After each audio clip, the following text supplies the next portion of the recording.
और अब बात करेंगे राजस्थान की बड़ी खबरों की, जो है राजस्थान में पहले चरण के नामांकन की प्रक्रिया पूरे होने के साथ ही सियासी पारा भी अब चढ़ता हुआ नजर आ रहा है, क्योंकि राजस्थान की 25 लोकसभा सीटों पर तो सियासत है ही, लेकिन वहीं दूसरी ओर मुख्यमंत्री भजन लाल की साख भी दांव पर इस बार लगी हुई है, जिनमें से एक मुख्य भूमि आती है भरतपुर जिला राजस्थान में बीजेपी के लिए और अहम हो जाता है, क्योंकि सूबे के मुखिया यानी कि सीएम भजन लाल खुद भरतपुर से ही आते हैं।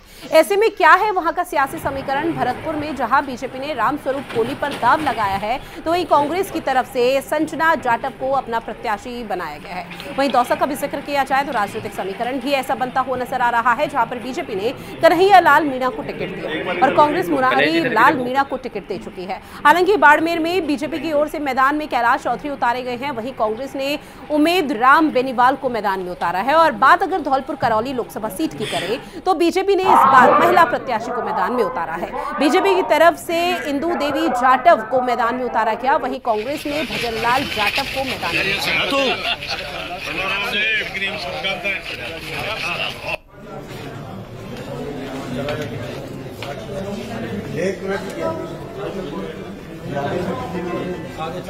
और देखिए ग्राफिक्स आपकी टीवी स्क्रीन के जरिए आप तक साझा कर रहे हैं, जहां बीजेपी के प्रत्याशी संजना जाटव, कांग्रेस की प्रत्याशी है रामस्वरूप से उनका सीधा मुकाबला। इंदू देवी जाटव बीजेपी की प्रत्याशी वही कांग्रेस से सीधी काठी की टक्कर देती हुई नजर आएगी। इसके साथ कन्हैया लाल मीणा का मुरारी लाल मीणा से सीधा यहाँ पर जो कांटे का मुकाबला है वो देखने को मिलेगा। और ऐसे में तमाम जो प्रत्याशी हैं उनकी साख दांव पर लगी हुई है, जिसमें मुख्यमंत्री भी खुद उनका नाम शामिल है। जयपुर से बड़ी खबर, जो है राजस्थान दिवस की सीएम भजन लाल शर्मा की तरफ से शुभकामनाएं दी गई। राजस्थान दिवस की प्रदेशवासियों को ढेरों शुभकामनाएं, ये सीएम भजन लाल शर्मा की तरफ से कहा गया। साथ ही संस्कृति और समृद्धि विरासत की पहचान है, ये उनकी तरफ से कहा गया। आपको बता दें सीएम ने ये भी कहा कि यहाँ की माटी के कण कण में देशभक्ति है। आपसी भाईचारे को मजबूत बनाने का आह्वान भी करते हुए वो मंच से नजर आए। पूरा का पूरा चिट्ठा राजस्थान की जनता को जहां हम जा रहे हैं बता रहे हैं कि किस जिले में आपने कितनी घोषणाएं की हैं और कितने काम आज तक प्रारंभ नहीं हुए। ना उनकी बात मैं क्या करूं, उनकी वित्तीय स्वीकृति की क्या चले, अभी उनकी प्रशासनिक स्वीकृति नहीं है और घोषणाओं की अम्बार लगाती है। ये जनता है, सबको जानती है। और आपसे मैं यही कहना चाहता हूं मित्रों, अब की बार 400 पार, अब की बार फिर एक बार इनका मालूम चल जाएगा। कांग्रेस को ढूंढते रह जाएंगे। अभी आप देख रहे हैं जो एक एक दो सीट वाले हैं उनको बुला रहे हैं, आप आइए, आप हमसे समझौता करिए, हमारी पार नहीं पड़ रही है, हो सकता है आपके साथ होकर के कुछ हम वोटों का अंतर कर ले।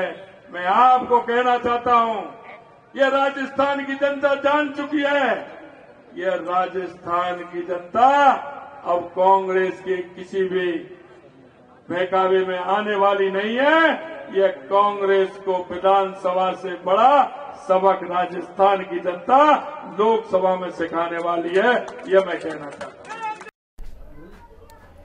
बात करेंगे अब अजमेर की, जो है राजस्थान की उप मुख्यमंत्री दिया कुमारी ने बीजेपी के चुनावी कार्यालय का उद्घाटन कर दिया है। आपको बता दें कि बीजेपी ने निवर्तमान सांसद भागीरथ चौधरी को ही एक बार फिर से मैदान में उतारा, जहां डिप्टी सीएम दिया कुमारी का दावा है कि 2024 की जो जंग है उसमें बीजेपी की जीत ही सुनिश्चित है।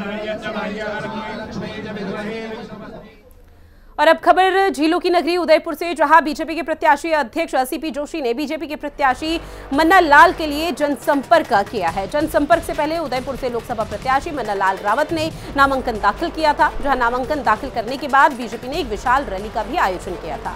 जनसभा को सीपी जोशी ने संबोधित किया और जीत के दावेवादी किए हैं। उन्होंने कहा कि उदयपुर ही नहीं बल्कि राजस्थान की सभी 25 लोकसभा सीटों पर एक बार फिर से कमल खिलना लगभग तय है। जीत की हैट्रिक हम लगाएंगे क्योंकि हमारे पास मोदी की गारंटी है। 2023 के विधानसभा चुनाव में भी राजस्थान के लोगों ने मोदी की गारंटी पर भरोसा किया और राज्य में बीजेपी की सरकार बनाई। वही बड़ी खबर का रुख करेंगे जो कि जयपुर से मिल रही है, जहां पन्ना प्रमुख सहित बूथ अध्यक्षों की महत्वपूर्ण बैठक को अंजाम दिया गया। आपको बता दें कि सिविल लाइंस विधायक डॉक्टर गोपाल शर्मा ने इस महत्वपूर्ण बैठक का नेतृत्व किया। बीजेपी प्रत्याशी मंजू शर्मा को लेकर यह बैठक की गई थी, जिसमें आगे की रणनीति भी पर विचार जो विमर्श का दौर था वो देखने को मिल पाया।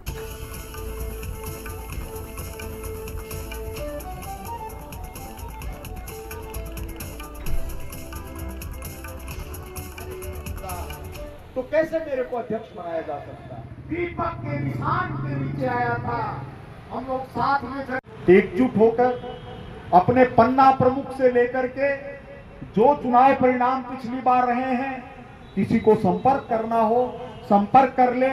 अपने एक एक भाग के अंदर सबका विश्लेषण किया हुआ है। अगर आप लोग जानना चाहेंगे तो ये पता चल जाएगा कि इस गली के अंदर इतने वोट हमको मिले हैं। अगर आप जानना चाहेंगे तो ये मिल जाएगा कि इसके घर के अंदर तो 14 आदमी है लेकिन वोट ही 4 गिरे हैं। तो ये सारे विश्लेषण है जो हमको चुनाव में काम आएंगे। एक चीज और हमको करनी है कि अपना जो भी परिचित व्यक्ति, अगर कोई अल्पसंख्यक है, मुसलमान है, हमको कोई विरोध की बात नहीं करनी। हमको ये जरूर उनसे कहना है, विधानसभा में चाहे जो करना, निगम के चुनाव में चाहे जो करना, लेकिन एक बार मोदी जी के नाम पर भारत माता को वोट देकर देखें। और चलिए, तमाम खबरों के साथ इस खास बुलेटिन में इतना ही। आप बने रहिए हिंदी खबर के साथ। नमस्कार।